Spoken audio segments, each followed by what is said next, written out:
Hello guys and welcome back. First of all, I would like to thank you for visiting my channel. That gives us strength to keep making videos.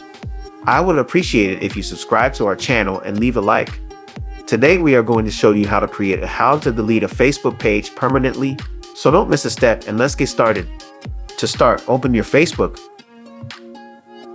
Click on the top left name.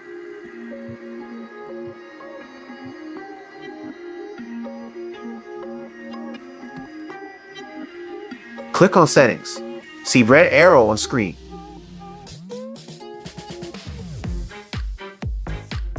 Scroll down.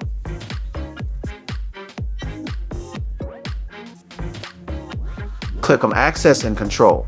See red arrow on screen.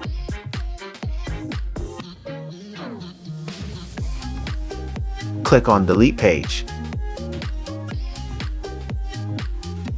Click on Continue to confirm.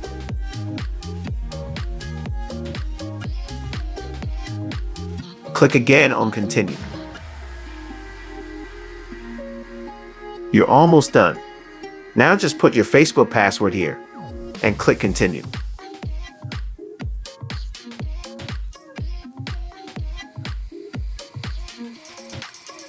Yes, now your page has been deleted. Thank you for watching and don't forget to support us by subscribing and liking the video. And see you next video.